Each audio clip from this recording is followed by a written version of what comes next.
ओम नमो भगवते वासुदेवाय। आश्विन मास कृष्ण पक्ष की इंदिरा एकादशी कथा का महात्म्य।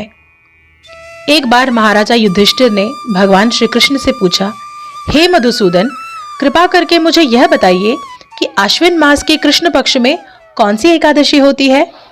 भगवान श्री कृष्ण बोले, राजन, आश्विन मास के कृष्ण पक्ष में इंदिरा नाम की एकादशी होती है।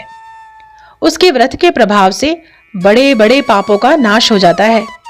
नीच योनि में पड़े हुए हमारे पितरों को भी यह एकादशी सद्गति देने वाली है।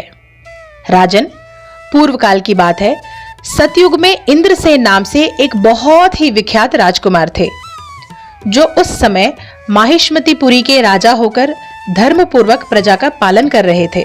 उनका यश सब ओर फैल चुका था। राजा इंद्रसेन भगवान विष्णु की भक्ति में तत्पर होकर गोविंद के मोक्षदायक नामों का जप करते हुए अपना समय व्यतीत करते थे और विधि पूर्वक आध्यात्मिक तत्वों के चिंतन में संलग्न रहते थे। एक दिन राजा राजसभा में सुखपूर्वक बैठे हुए थे। इतने में देवऋषि नारद आकाश से उतरकर वहां आ पहुंचे। उन्हें आया देखकर राजा हाथ जोड़कर खड़े हो गए और विधि पूर्वक पूजन करके उन्हें आसन पर बिठाया। इसके बाद राजा बोले, हे मुनिश्रेष्ठ, आपकी कृपा से मेरी सर्वथा कुशल है। आज आपके दर्शन से मेरी संपूर्ण यज्ञ क्रियाएं सफल हो गई। हे देवऋषि, अपने आगमन का कारण बताकर मुझ पर कृपा करें। नारद जी ने कहा, हे राजन, सुनो, मेरी बात तुम्हें आश्चर्य में डालने वाली है। मैं ब्रह्मलोक से यमलोक में आया था। वहां एक श्रेष्ठ आसन पर बैठा और यमराज ने मेरी भक्ति पूर्वक पूजा की। उस समय यमराज की सभा में मैंने तुम्हारे पिता को भी देखा था।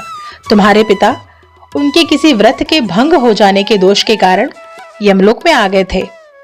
राजन, उन्होंने तुमसे कहने के लिए एक संदेश दिया है। उन्होंने कहा है, बेटा, मुझे इंदिरा के व्रत का पुण्य देकर स्वर्ग में भेज दो। उनका यह संदेश लेकर मैं तुम्हारे पास आया हूं। राजन, अपने पिता को स्वर्गलोक की प्राप्ति कराने के लिए इंदिरा का व्रत करो। राजा ने पूछा, भगवान, कृपा करके इंदिरा का व्रत बताइए। किस पक्ष में, किस तिथि को और किस विधि से उसका व्रत करना चाहिए। नारद जी ने कहा, हे राजन, सुनो, मैं तुम्हें इस व्रत की शुभ कारक विधि बताता हूँ। आश्विन मास के कृष्ण पक्ष में दशमी के उत्तम दिन को श्रद्धा युक्त चित्त से प्रातः काल स्नान करें। फिर मध्याह्न काल में स्नान करके एकाग्रचित्त होकर एक समय भोजन करें तथा रात्रि में भूमि पर सोएं। रात्रि के अंत में निर्मल प्रभाव होने पर एकादशी के दिन दातुन करके मुंह धोएं। इसके बाद भक्ति भाव से निम्नांकित मंत्र पढ़ते हुए उपवास का नियम ग्रहण करें।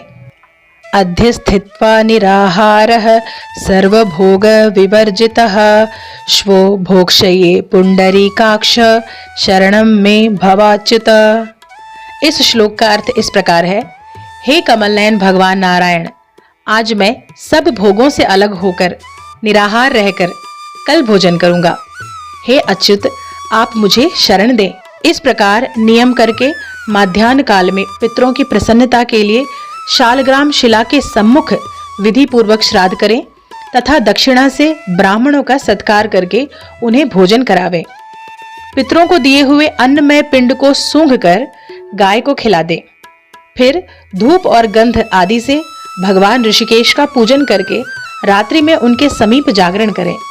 तत्पश्चात सवेरा होने पर में द्वादशी के दिन पुनः भक्ति पूर्वक श्री हरि की पूजा करें। उसके बाद ब्राह्मणों को भोजन कराकर भाई बंधु नाती और पुत्र आदि के साथ स्वयं मौन होकर भोजन करें। राजन, इस विधि से आलस्य रहित होकर तुम इंदिरा का व्रत करो। इससे तुम्हारे पितृ भगवान विष्णु के वैकुंठ धाम में चले जाएंगे। भगवान श्री कृष्ण कहते हैं, हे राजन, राजा इंद्रसेन से ऐसा कहकर देवऋषि नारद अंतर्ध्यान हो गए। राजा ने उनकी बताई हुई विधि से अंतपुर की रानियों, पुत्रों और भृत्यों सहित उस उत्तम व्रत का अनुष्ठान किया। कुंती नंदन, व्रत पूर्ण होने पर आकाश में फूलों की वर्षा होने लगी। इंद्रसेन के पिता गरुड़ पर आरूढ़ होकर श्री विष्णु के धाम को चले गए और राजऋषि इंद्रसेन भी अकंटक राज्य का उपभोग करके अपने पुत्रों को राज्य पर बिठाकर स्वयं स्वर्गलोक चले गए। इस प्रकार मैंने तुम्हारे सामने इंदिरा व्रत के महात्म्य का वर्णन किया है। इसको पढ़ने और सुनने से मनुष्य सभी पापों से मुक्त हो जाता है। ओम नमो भगवते वासुदेवाय।